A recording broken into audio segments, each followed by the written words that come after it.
Tuhan sesi mari kita kenal bahwa Roh Kudus dia yang paling utama di dalam hidup setiap kami, setiap kita. Mari kita sadar bahwa Roh Kudus adalah satu pribadi yang bisa diluka, satu pribadi yang bisa sedih waktu kita berdosa atau menjauh dari Dia. Tapi Dia juga satu pribadi yang bisa bersuka cita. Dia bisa berkenan terhadap hidup engkau waktu engkau datang kepada Dia. Ya Roh Kudus, kami sangat bersyukur ada seperti Engkau yang selalu menopang setiap kami, Tuhan. Engkau selalu menopang. Pakai nama Tuhan Yesus, Immanuel, God with us. Engkau menyertai setiap kami, Tuhan. Kami tahu, walaupun hidup kami sangat sederhana, Tuhan, bahkan sekalipun hidup kami bisa tergoncang, tapi Engkau sedia menopang. Thank you, Lord. Thank you, Holy Spirit. Thank you, Holy Spirit. Ya Tuhan, kami memberi semua kemuliaan kehormatan hanya bagi Engkau. Terima kasih Tuhan. Dan di dalam nama Tuhan Yesus yang percaya katakan, amin, amin, amin. Ya. Welcome to church everyone. Ya, selamat datang, selamat petang semua. So kita akan terus masuk dalam live in the spirit, meaning hidup di dalam roh, ya.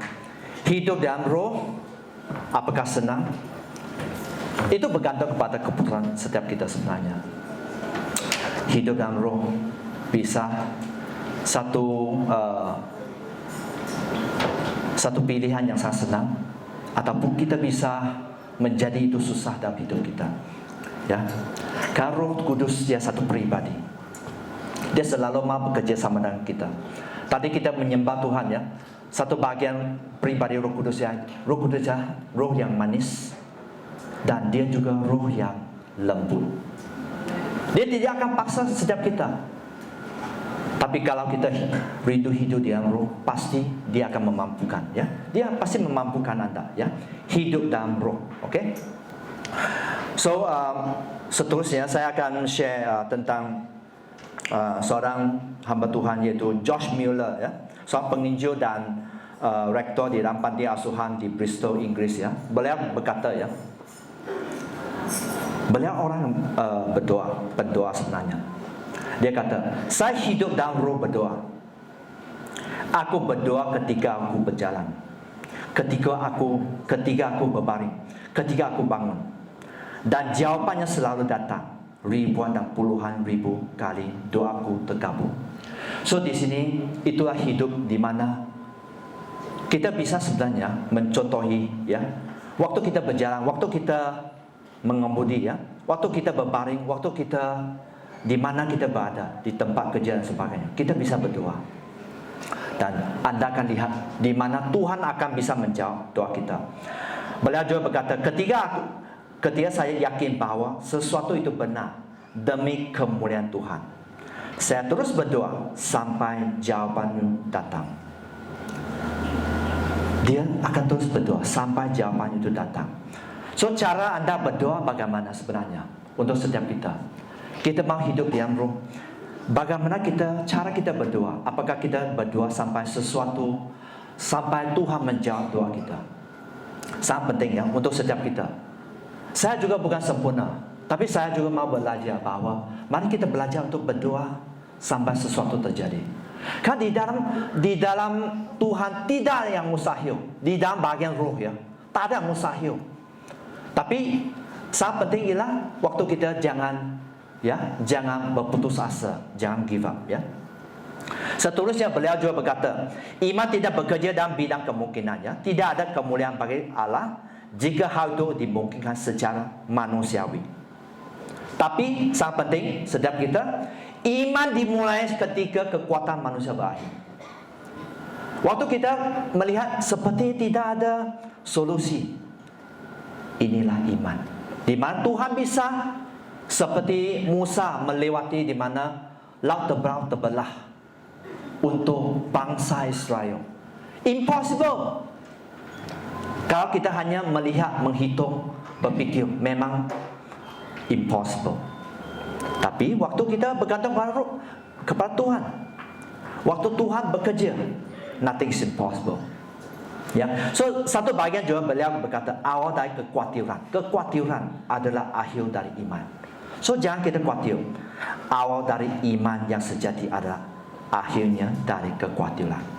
Oleh itu, mari kita sebagai umat Tuhan jangan kita berkhawatir, ya, berkhawatir. So live in the spirit, hidup dalam roh. Okay, next. Sebelum itu. Sebelum, ya, step by step, sebelum itu, ya. Apa yang anda lihat, ya? Sedang apa? Bergumul. Ada kala kita bergumul sesama, ya. Bahkan ada kala antara jemaat atau teman di luar. Tapi ada kala kita juga bergumul dengan siapa? Bergumul dengan Tuhan. Tuhan, mengapa anda belum menjawab aku? Mengapa aku di kondisi begitu dan sebagainya? Tuhan mau kita belajar. Next. Satu bagian di mana kita hidup dalam roh ialah Thy will be done. Artinya apa? Kita berserah dan jadilah kehendak Tuhan, ya. Next. Kita belajar untuk berserah, jadilah kehendak Tuhan. Surrender, ya, surrender to God. His will be done. So di sini sebenarnya sangat alkitabiah. Matius 6 ayat 9 sampai 10. Mari kita baca bersama. 2, 3. Karena itu berdoalah demikian.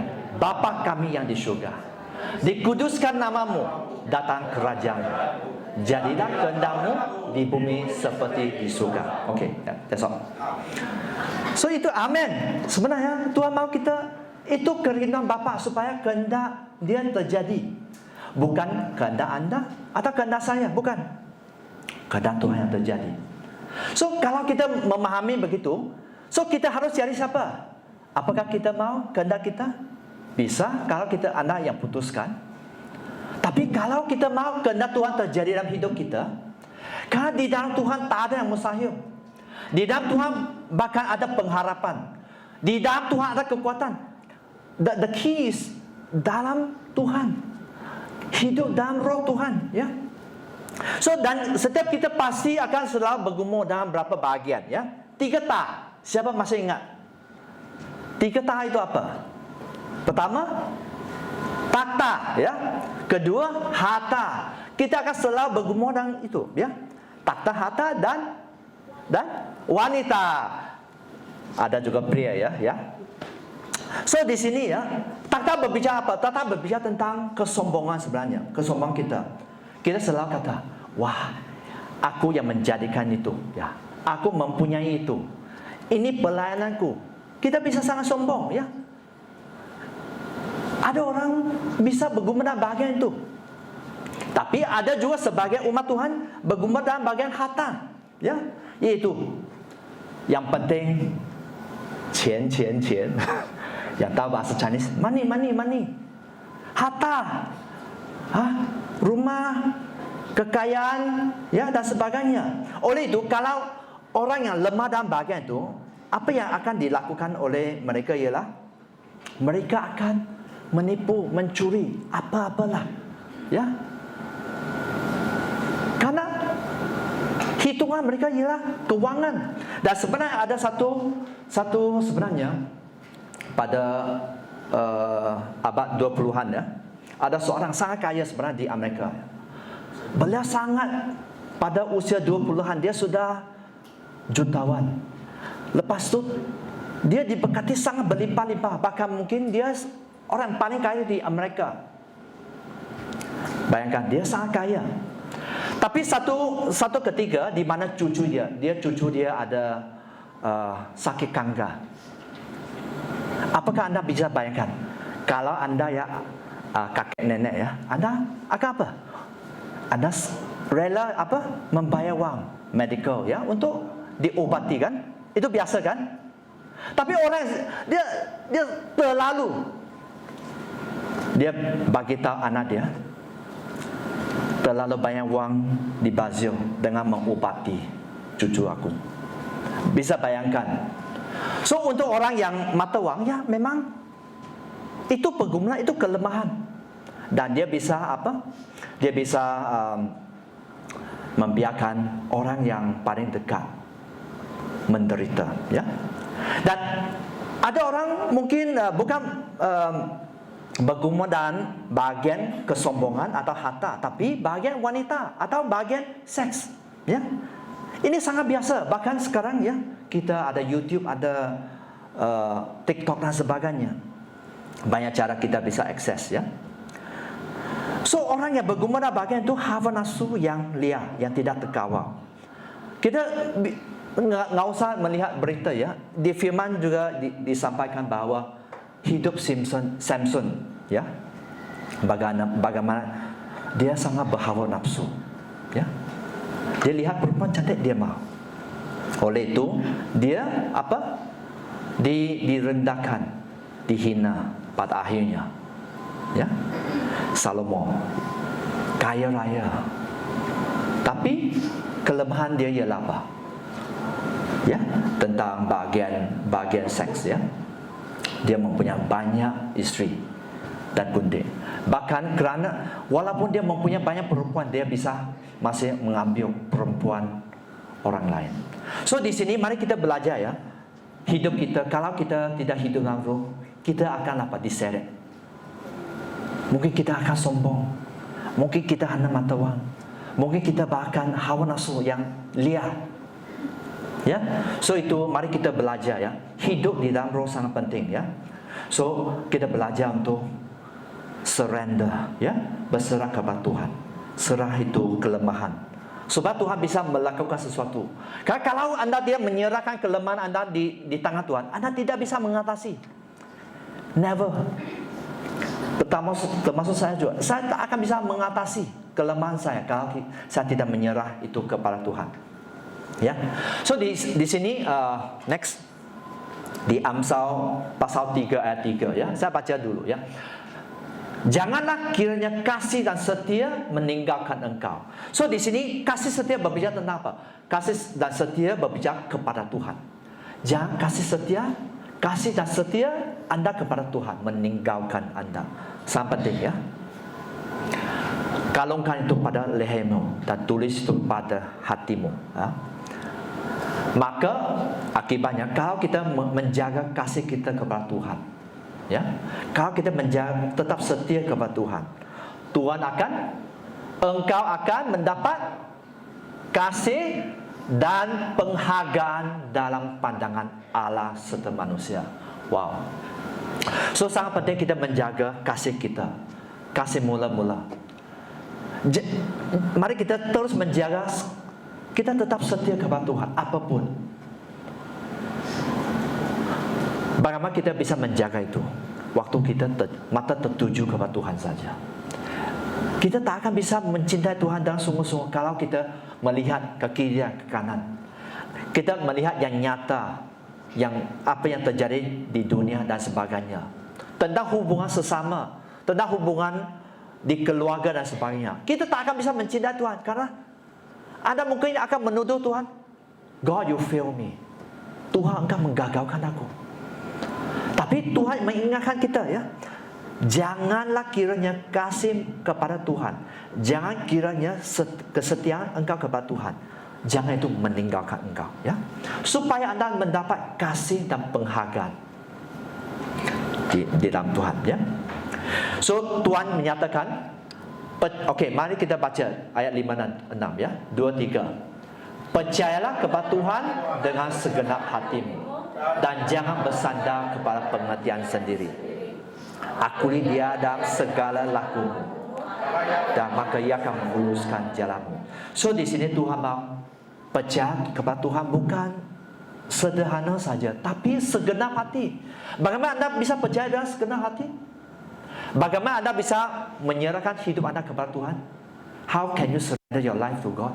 Kalau anda tidak percaya, mungkin anda percaya tapi mungkin 70% saja, bukan segenap hati.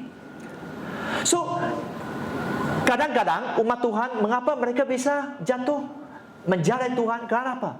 Tidak segenap hati kepada Tuhan. Tuhan mengingatkan kita, jangan bersandar kepada pengertian diri sendiri. Akui Dia dalam segala lakumu, yaitu utamakan Tuhan, ya. Ingat kepada Tuhan, maka Ia akan meluruskan jalan. Tuhan, maksud apa? Ayat 6 katakan, Tuhan akan meluruskan jalan untuk engkau. Tuhan akan menuntun langkah engkau. Hidup dalam roh berbicara tentang apa? Tuhan akan menuntun. Apakah anda mau dituntun oleh Tuhan? Siapa mau dituntun oleh Tuhan? Angkat tangan. Karena jalan kita, ya, kalau kita melihat Yesaya pasal 55 ayat 8 dan 9, jalan kita memang sangat jauh daripada jalan Tuhan. Ya, Anda tak akan mencapai destinasi Anda dengan jalan diri sendiri, ya. So di sini orang yang bisa surrender, ya, menyerah kepada Tuhan, berserah kepada Tuhan ialah orang, karena apa? Dia tahu bahwa next, karena Tuhanlah gembala kita. Tuhan Dia gembala anda. Takkan kekurangan anda kepada engkau, ya. Firman menyatakan Tuhan adalah gembalaku, takkan kekuranganku. Anda percaya? Percaya? Ya. Karena kasih Tuhan sangat besar, di mana Tuhan menanggung dosa kita. Hari ini anda masih selamat karena apa? Karena anugerah Tuhan. Karena Tuhan menanggung apa? Dosa, kesalahan, kesilapan, masalah anda di atas kayu salib. Tapi hari ketiga Dia bangkit. Itu berbicara bahwa Tuhan menang.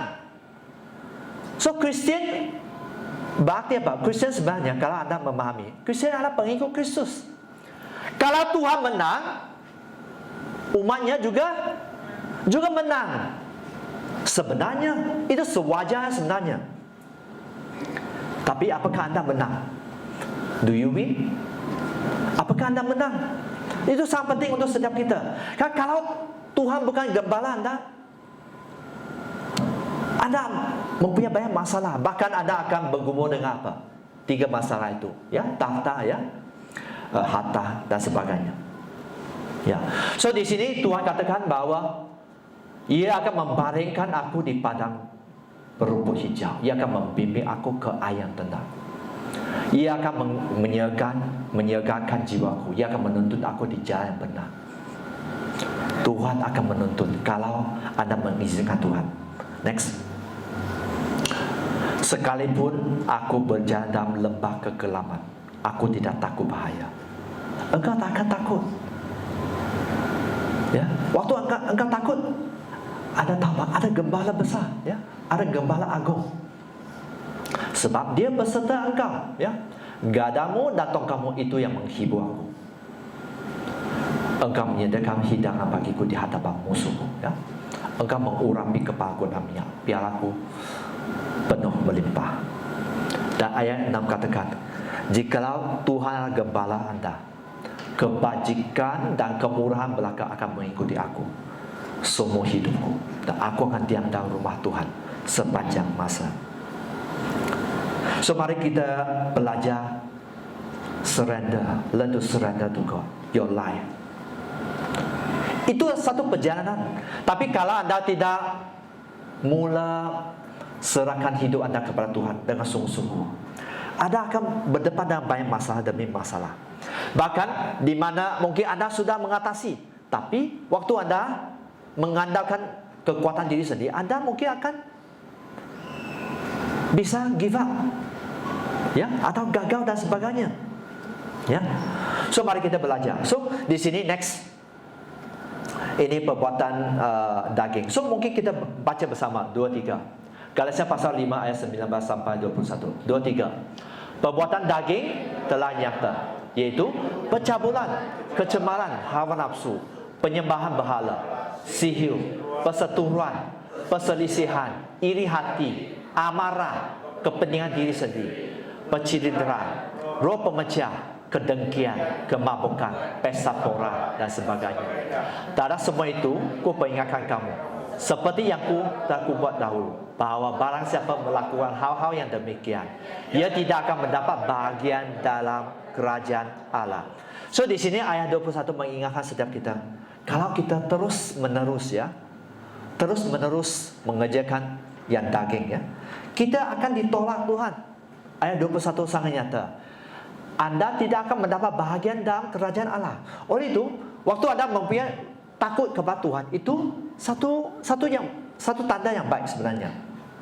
So di sini saya hanya mengingatkan saya percaya Anda mungkin sudah hafal ya tentang firman itu. Ya, Galatia 5:19 menyatakan perbuatan daging yang pencampuran ya, hubungan seks di luar nikah ya. Kecemaran ya, sesuatu yang kotor, hawa nafsu ya, penyembahan berhala, sihir, iaitu berbicara tentang kuasa gelap. Ya, sangat penting mari kita jauhkan dari itu ya. Bahkan mengapa kalau anda memahami bahagian roh yang mengapa ada orang ya rela menggunakan mencari dukun ya dan sebagainya dengan kuasa kegelapan. Mereka mau mencari jodoh, mereka mau kekayaan, mereka mau promosi. Bahkan di bahagian politik di mana-mana ya, bukan setakat di Malaysia. Ada juga mereka yang mencari dukun karena kalau dengan bahagian manusiawi memang tak bisa menang. Contohnya pilihan raya, contohnya dipromosi, mendapat jabatan yang tertentu. Tapi mengapa mereka mencari bomo? Karena perlu supernatural. Ya, supernatural. So itu sangat penting di mana kita sebagai anak Tuhan mari kita menjaga jangan ya berhubung dengan kuasa kegelapan ya. Perseturuan yaitu kebencian ya. Jangan suka membenci ya. Perselisihan, bermusuhan. Itu tidak membawa kebaikan kepada kita ya. Kita minta Roh Kudus. Kalau kita hidup dalam roh, kita bisa minta Roh Kudus ya untuk mengampuni ya dan dilepaskan. Iri hati jangan cemburu ya, amarah ya, lekas marah. Maksud sesuatu yang tidak terkawal. Kita marah sampai tidak terkawal. Kepentingan diri sendiri, penceritaan, yaitu menghasut orang ya. Roh pemecah membawa perpecahan. Ya, so mari kita ingat itu ya, sangat penting. Kedengkian ya, kemabukan, pesta pora ya.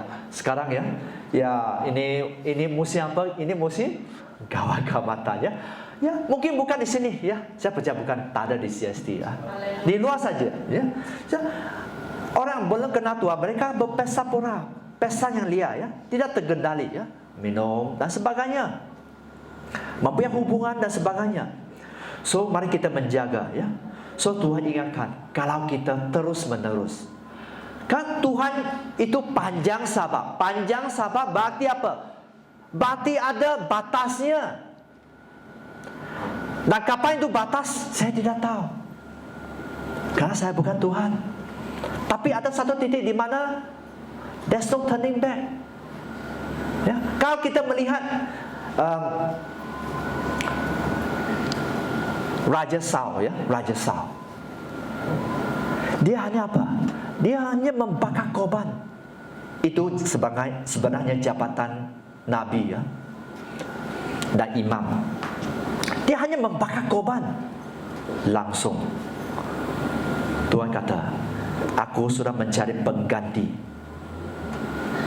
Orang akan mengganti engkau menjadi raja bangsa Israel. No one know. Oleh itu, kalau kita terus menerus jauh dari Tuhan, bahkan berdosa, satu titik di mana Tuhan akan menolak. Ya. So di sini kalau kita 2 minggu lalu ya, waktu saya membawa firman, Raja Nebuchadnezzar gilang gemilang, kerajaan yang gilang gemilang, paling masyhur, paling terkenal. Tapi dia bisa dijadikan Tuhan bisa menjadikan dia gila dan makan rumput seperti sapi.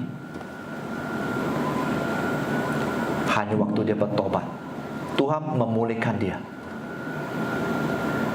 Dan kemuliaan dahulu lebih tinggi daripada kemuliaan yang depannya. So di sini mari kita ingatkan bahwa ya, kalau Anda mau mengambil bahagian dalam kerajaan, mari kita menjaga hidup kita. Next. Ya. So buah roh itu apa ya? Mari kita belajar hidup bersama dengan Roh Kudus ya. Ya. Penuhi hidup Anda dengan kasih, sukacita, damai sejahtera. Ini ialah hasilnya. Kesabaran, orang sabar, murah hati ya. Kebaikan, kesetiaan, lemah lembutan dan penguasaan diri. Tidak ada hukum yang menentang hal-hal itu. Di sini ayat 24 menyatakan, barang siapa menjadi milik Kristus, ia telah menyalibkan daging dengan segala hawa nafsu dan keinginan. So kalau anda mau masuk dalam kerajaan Allah, tak ada cara lain. Anda perlu belajar menyalibkan daging, segala hawa nafsu, semua yang sia-sia sebenarnya, ya, semua itu sia-sia sebenarnya. Karena waktu kita berdepan dengan Tuhan ialah sesuatu yang abadi. Apakah dia akan terima engkau dan anda masuk syurga, ataupun dia akan menolak engkau dan engkau akan dibuang ke neraka selama-lamanya. Ini sangat nyata sebenarnya. Dan mungkin anda kata bahawa ya, I enjoy life. Anda bisa enjoy life untuk berapa tahun? 70 tahun? 100 tahun? 120 tahun? That's it. Tapi selama-lamanya, kalau anda tahu menghitung matematik, pasti anda tahu pilih yang mana yang lebih baik, ya kan? Anda pasti tahu memilih, ya. Seterusnya Tuhan ingatkan kita, jangan kita gila hormat, ya, saling menantang dan sebagainya, ya. So mari kita ingat bahawa belajar untuk apa? Kalau anda mau hidup dalam roh, anda perlu belajar untuk surrender, ya, berserah kepada Tuhan, ya. Okay, next. 1 Petrus pasal 1, ya, 14 sampai 16. Mari kita baca, ya, 2-3. Hiduplah sebagai anak-anak yang taat, dan jangan turuti hawa nafsu dan menguasai kamu pada waktu kebodohan. Tetapi hendaklah kamu menjadi kudus dalam seluruh hidupmu, sama seperti Dia yang kudus, yang telah memanggil kamu. Sebab ada tertulis, kuduslah kamu karena aku kudus, ya. So sangat jelas, ya. Mari kita rindu untuk hidup untuk Tuhan. Apa yang tidak baik, tidak berkenan di mata Tuhan, mari kita jauhkan. Itu saja. Berkomitmen, ya, untuk walaupun kita hidup dalam dunia, kita ditantang, tapi kita hidup bersama dengan Tuhan, ya. So hidup dalam roh, coba berbicara tentang apa? Next. Hidup dalam roh itu berbicara tentang apa? Siapa tahu apa itu? Potong, ya. Sakit. Next. Kalau anda mau hidup dalam roh, anda mesti mau rela dipotong, ya. Sangat jelas dalam firman. Mari kita baca 2-3. Akulah pokok anggur yang benar, Bapakku pengusahanya. Setiap ranting padaku yang tidak berbuah dipotongnya, dan setiap ranting yang berbuah dibersihinnya, supaya ia lebih banyak berbuah.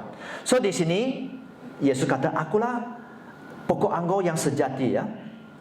Bapakku ialah pengusaha. Berarti apa? Allah Bapa kita tukang kebun, ya. Dia pemilik kebun itu. Setiap pemilik rindu supaya apa yang dia usahakan itu berhasil, kan? Setiap pengusaha, apa yang kita apa? Kita ialah pohon, ya. Bukan, kita adalah cabang, ya. Tuhan mau kita menjadi yang berhasil. So di sini setiap ranting yang tidak berbuah akan dipotong. Adakah Tuhan akan melakukan itu? Memotong keegoisan kita, memotong apa? Kita, mata duitan kita dan sebagainya. Memotong kita yang selalu mementingkan diri sendiri dan sebagainya. Dan bukan setakat itu, tapi setiap ranting yang berbuah akan dibersihkan. Kalau anda memahami bahawa Bapa kita ialah apa? Pengusaha kebun anggur, ya. Dia mahu anda lebih berbuah. Waktu mungkin anda sudah sangat berbuah, Tuhan mahu anda lebih berbuah. Itu hati Tuhan sebenarnya. Tuhan mahu anda lebih berbuah, ya. Dan ingat, Tuhan akan menjadikan itu, kecuali anda give up, ya. So di sini mari kita belajar, ya, bahawa kita ada kala Tuhan akan memotong kita, menjadi kita apa? Sakit. Ya. Dipotong berarti apa? Dipotong berarti potong kedagingan kita, kenajisan hidup kita, dosa hidup kita dan sebagainya. Dan di manakah Anda bisa dibersihkan? Di mana Anda bisa dibersihkan? Siapa bisa jawab? Anda bisa dibersihkan di mana? Oleh apa? Oleh firman. Ya. Next. Ini akan membersihkan firman. 2 Timotius pasal 3 ayat 16 ya. Mungkin kita baca bersama 2 3. Segala tulisan yang diilhamkan Allah memang bermanfaat untuk mengajar, menyatakan kesalahan, memperbaiki kelakuan dan untuk mendidik orang dalam kebenaran ya. Firman itu akan mengajar kita apa? Supaya kita lebih bertumbuh ya. Firman akan mengajar kita ya, mengajar yang benar. Mungkin Anda sering apa? Mendengar apa yang tidak baik. Bahwa Anda, siapa Anda? Bagaimana Anda bisa menang? Mustahil. Mungkin teman Anda katakan kepada engkau ya, ataupun mungkin ahli keluarga kata kepada engkau. Tapi Tuhan mengatakan, mari kita tahu apa yang benar. Dan Tuhan akan menyatakan kesalahan kita ya. Tuhan akan menyadarkan kita apa yang salah ya dalam hidup Anda. Tuhan akan menegur Anda. Dan firman itu juga akan memperbaiki kelakuan Anda. Apa yang salah Tuhan akan memperbaiki ya. Dia akan mendidik orang dalam kebenaran. Dia akan menolong kita menjadi melakukan hal yang benar ya. So inilah itu yang akan menolong kita, firman Tuhan ya. Di mana kita akan dibersihkan. So di mana Anda akan dididik tentang kebenaran? Di mana? Di mana Anda akan dididik tentang kebenaran? Di gereja, jelas, di gereja ya. So di sini dengan demikian ya. Next. Dengan demikian, tiap-tiap manusia kepunyaan Allah diperlengkapi untuk setiap perbuatan yang baik ya. Tuhan mau melengkapi setiap kita ya, untuk melakukan, melayani ya, melayani ya. Karena hidup kita sebenarnya adalah seperti satu pisau. Bagaimana Tuhan bisa pakai Anda untuk memotong, contohnya memotong sayur, memotong ikan, memotong sapi dan sebagainya. Kalau Anda tidak tajam, mustahil ya. So oleh itu Tuhan akan apa? Memproses Anda ya, di mana Anda akan digasah ya, supaya Tuhan bisa pakai. So di dalam hidup ini mari kita belajar bahawa mari kita belajar untuk rela diproses Tuhan. Diproses sebenarnya untuk kebaikan kita. Karena setiap pekerjaan Anda, setiap pelayanan Anda, waktu Anda melakukan dengan sungguh-sungguh, ada upah nanti, di mana Allah akan memberi upah itu kepada Anda, setiap Anda. So mari kita belajar untuk melayani Tuhan ya. Next. Hidup dalam roh juga berbicara tentang apa? Apa yang Anda lihat? Itu berbicara tentang Roh Kudus. Kita perlu melihat dari dimensi Roh Kudus. Ada kala kita tidak bisa hidup dalam roh, kerana apa? Karena kita hanya melihat apa? Melihat hidup di bumi. Kita hanya melihat tentang pekerjaan. Kita hanya melihat tentang keluarga kita. Kita hanya melihat mungkin tentang teman kita, siapa kawan kita. Tapi Tuhan mau supaya Anda bisa hidup dalam Roh Kudus, dalam roh, Anda perlu melihat dalam dimensi Roh Kudus. Anda perlu bisa melihat itu ya. Next. Ya, so kita perlu bisa melihat dalam dimensi itu. Dan apakah aktiviti atau teman yang membawa Anda apakah aktiviti atau teman yang membawa Anda lebih dekat kepada Tuhan? Ya, apa keadaan itu? Apa teman Anda? Apakah itu akan membawa Anda lebih dekat kepada Tuhan? Anda perlu tanya perkara itu. Karena Anda perlu memilih dengan bijak. Sesuatu yang tidak membawa Anda lebih melekat kepada Tuhan, Anda mungkin harus memutuskan untuk menjauhi. Ya, karena sangat nyata. 1 Korintus pasal 15 ayat 33. Mari kita baca 2-3. Janganlah kamu sesat, pergaulan yang buruk merosakkan kebiasaan yang baik. Jangan kita senang tertipu. Karena kita sudah mendengar khotbah ya, bahwa Tuhan sedang mencari hamba-Nya yang baik dan setia. Ada kala kawan kita mungkin baik, tapi apakah mereka setia? Setia bukan berbicara tentang kepada anda saja, tapi apakah mereka bisa hidup setia kepada Tuhan? Karena itu sangat mempengaruhi hidup kita, ya. Kita mendengar orang yang selalu komplain, ya. Ya, komplain tentang mungkin ekonomi. Ini ekonomi ya susah. Anda dengar satu kali susah, Anda dengar 10 kali memang Anda sudah diproses dengan minda Anda bahwa impossible, mustahil untuk breakthrough, untuk terobosan. Tapi itu sebab kalau teman Anda mendorong, mari kita percaya kepada Tuhan, mari kita berjalan dengan Tuhan, mari kita setia dalam perkara kecil. Sebenarnya hanya ada kala kita hanya mau perkara yang besar, sesuatu yang besar, uang yang besar, kita mau cepat. Tapi sebenarnya Tuhan sedang mengajar setiap kita, apakah anda setia dalam perkara yang kecil? Puji Tuhan, ya, petang ini anda datang beribadah. It's a good step untuk setiap kita. Kalau kita bergaul dengan mereka yang jauh dari Tuhan, pasti kita akan dipengaruhi, ya. Bahkan kita hilang destiny, ya. So di sini sangat penting untuk setiap kita bahwa kita mesti tahu melihat dari dimensi Roh Kudus. Next, Special Force, ya. Ini pasukan khusus, ya, dari UK SAS Special Air Service. So di sini setiap ini bukan laskar yang biasa, tapi mereka special.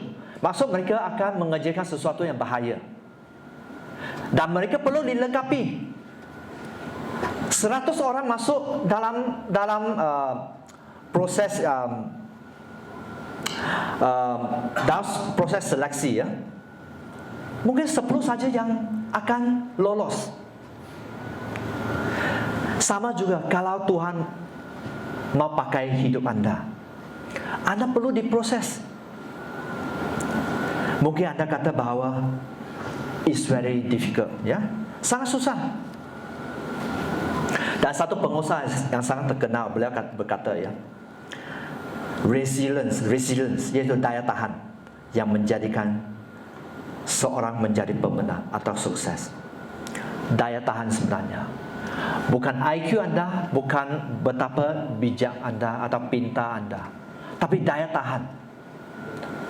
Kalau kita melihat, ya, dalam sekolah, ya, atau dalam college dan sebagainya, biasa orang yang paling smart dapat CGPA 4.0. Biasa mereka hanya pekerja biasa saja. Sangat jarang mereka menjadi pengusaha dan sebagainya yang sangat sukses.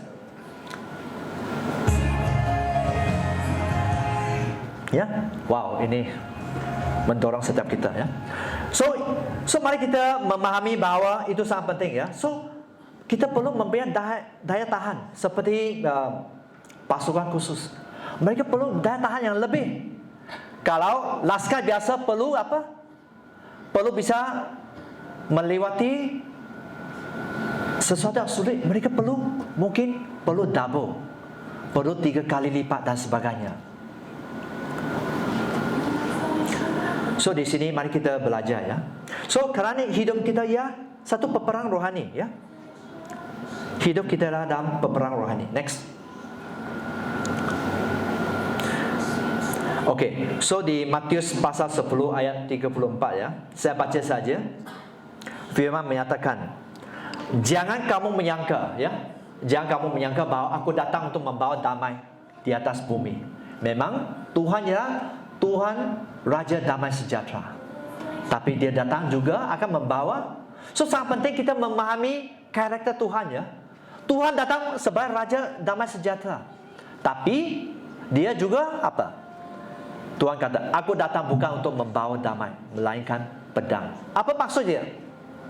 Ayat 35. Mari kita baca, mungkin kita baca bersama, ya. 2, 3. Sebab aku datang untuk memisahkan orang dari ayahnya, anak perempuan dari ibunya, menantu perempuan dari ibu mertuanya. Dan musuh orang ialah orang-orang seisi rumahnya. Barang siapa mengasihi bapa atau ibunya lebih daripada aku, itu tidak layak bagiku. Dan barang siapa mengasihi anaknya, laki-laki atau perempuan lebih daripada aku, itu tidak layak padaku. Next. Barang siapa tidak mengikut salib itu dan mengikut aku, tidak layak bagiku. Dan barang siapa bertahan nyawaku, ia akan kehilangan nyawanya. Barang siapa kehilangan nyawanya kerana aku, ia akan memperolehnya.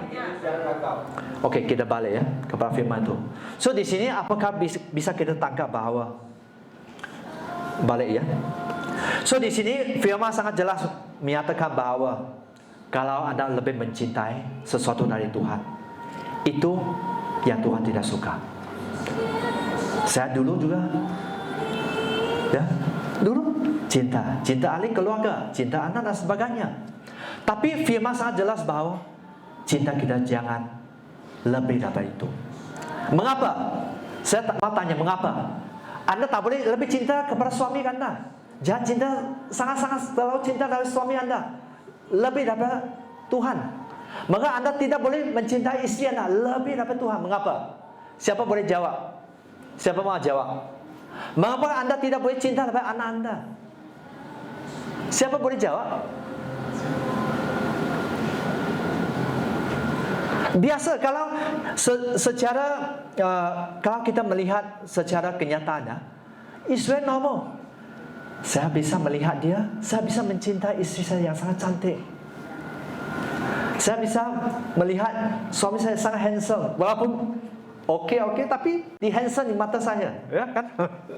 Saya bisa lihat anak saya yang begitu beautiful, anak saya begitu handsome, kan? Itu biasa. Dan mengapa Tuhan katakan jangan mengasihi bapa anda atau ibu anda, jangan mengasihi suami anda atau istri anda dan sebagainya lebih daripada Tuhan. Kerana apa?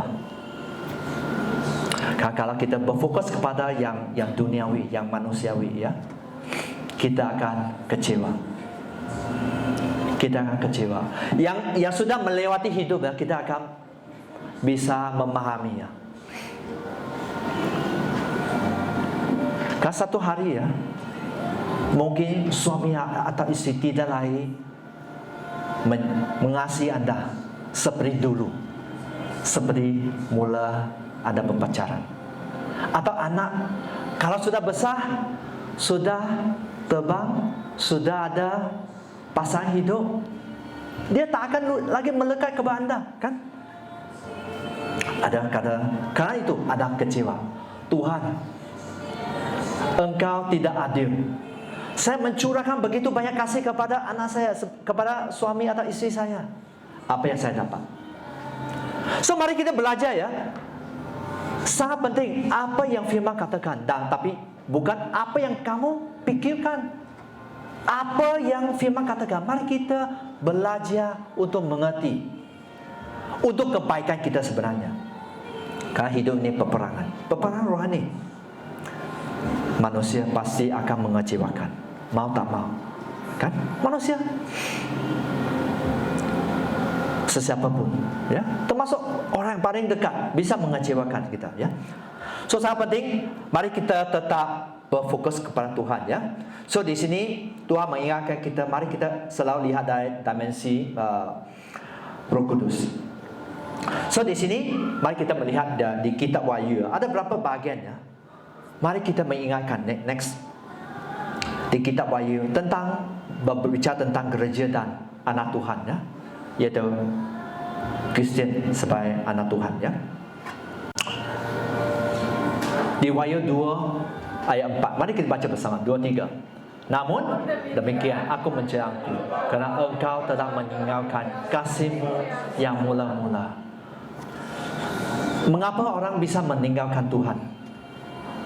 Karena dia tidak lagi mencintai. Dia tidak bisa melihat dari dimensi, dari pandangan Roh Kudus.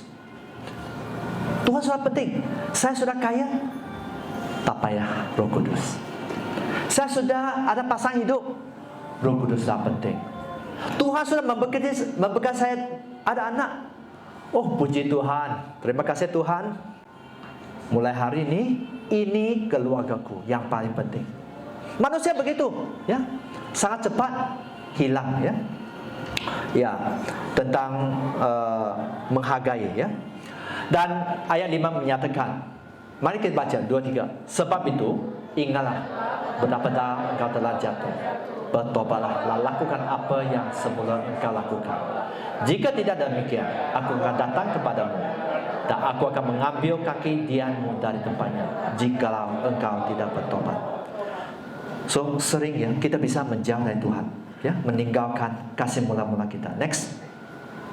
Ini kepada malaikat jemaat di Smyrna, ya. Mari kita baca 2-3. Hendaklah engkau setia sampai mati, dan aku akan mengalir kepadamu mahkota kehidupan. Kalau kita hanya melihat kita hidup di dunia, itu satu kebodohan. Mati untuk Kristus, kebodohan. Ini bukan bijak. Firman sangat jelas itu kita perlu bertahan. Oleh itu, salah satu pengusaha yang sangat terkenal sebenarnya, beliau kata daya tahan itu sangat penting. Daya tahan itu sangat penting. Bukan kecerdasan, kemahiran. Itu baik, itu perlu. Tapi daya tahan itu sangat penting. Ya. Adakala kita tak ada daya tahan, kita dikritik, kita mungkin difitnah dan sebagainya, kita sakit hati. Ya. Tuhan mau kita belajar tetap setia kepada Tuhan. Anda jangan banyak komplain. Belajar setia. Setia sampai dipanggil Tuhan. Sampai dipanggil Tuhan. Ya. Kalau Anda tidak setia dipanggil Tuhan, ya, Anda bisa setia mungkin sampai umur 55. Tapi sebenarnya umur Anda 70, 15 tahun ini. Anda bisa meninggalkan Tuhan. Bisa, sangat bisa. So, mari kita baca, ya, di Wahyu pasal 3 ayat 16. 2-3. Jadi, karena engkau suam-suam kuku dan tidak dingin, tidak panas, aku akan memuntahkan engkau dari mulutku. Orang yang tidak panas, tidak sejuk, ya. Ini sangat bahaya sebenarnya. Dan ini sebenarnya ada kala lebih susah dijangkau. Kalau kita tidak mau balik kepada Tuhan, kita sangat bisa hilang keselamatan kita, ya. Mari kita belajar bersama bahwa belajar hidup dengan Tuhan, ya. Next. Hidup dalam roh, ya. Kita mesti mau dipimpin roh, ya. Kita mesti belajar untuk berserah, ya, supaya kehendak Tuhan terjadi. Ya, hidup roh berbicara tentang Anda perlu belajar untuk berserah kepada Tuhan. Not your will, bukan kehendak, tapi kehendak Tuhan. Kedua, hidup dalam roh berbicara tentang apa? Anda perlu rela dipotong, mesti rela. Roh Kudus dia roh yang manis, Roh Kudus dia roh yang lembut. Dia tak akan paksa. Kalau kamu tak mau, ya. Kalau kamu hanya hilang upah, masih oke. Kalau kamu nanti tidak diterima waktu Anda berjumpa dengan Tuhan, ini masalah besar. Anda akan dibiarkan di tempat yang sangat panas, disiksa selama-lamanya. Disiksa selama-lamanya. Ingat, itu bukan main-main. Dan saya percaya Anda tahu untuk memilih. Ketiga, hidup roh juga berbicara tentang apa? Mari kita melihat dari dimensi Roh Kudus. Mari kita semua lihat dari dimensi Roh Kudus. Lihat dari dimensi firman Tuhan. Kan pandangan kita, ya, pemikiran kita bisa tidak alkitabiah, bisa bukan sesuai firman Tuhan, ya. So, mari kita berdoa, ya. Mari kita bangun dan berdoa. Sebelum kita berdoa, Jika ada sesiapa yang mau terima Tuhan Yesus sebagai juru selamat, Anda bisa angkat tangan. Ya, untuk golongan Anda rasa bahwa Anda belum selamat, Anda mau terima Tuhan Yesus sebagai juru selamat, Anda bisa angkat tangan. Kedua ialah Anda rindu balik kepada Tuhan. Anda mau hidup dalam roh. Karena hidup dan daging tidak membawa manfaat. Hidup dan daging hanya sia-sia. Hidup dan daging hanya sementara. Itu tidak membawa kebaikan.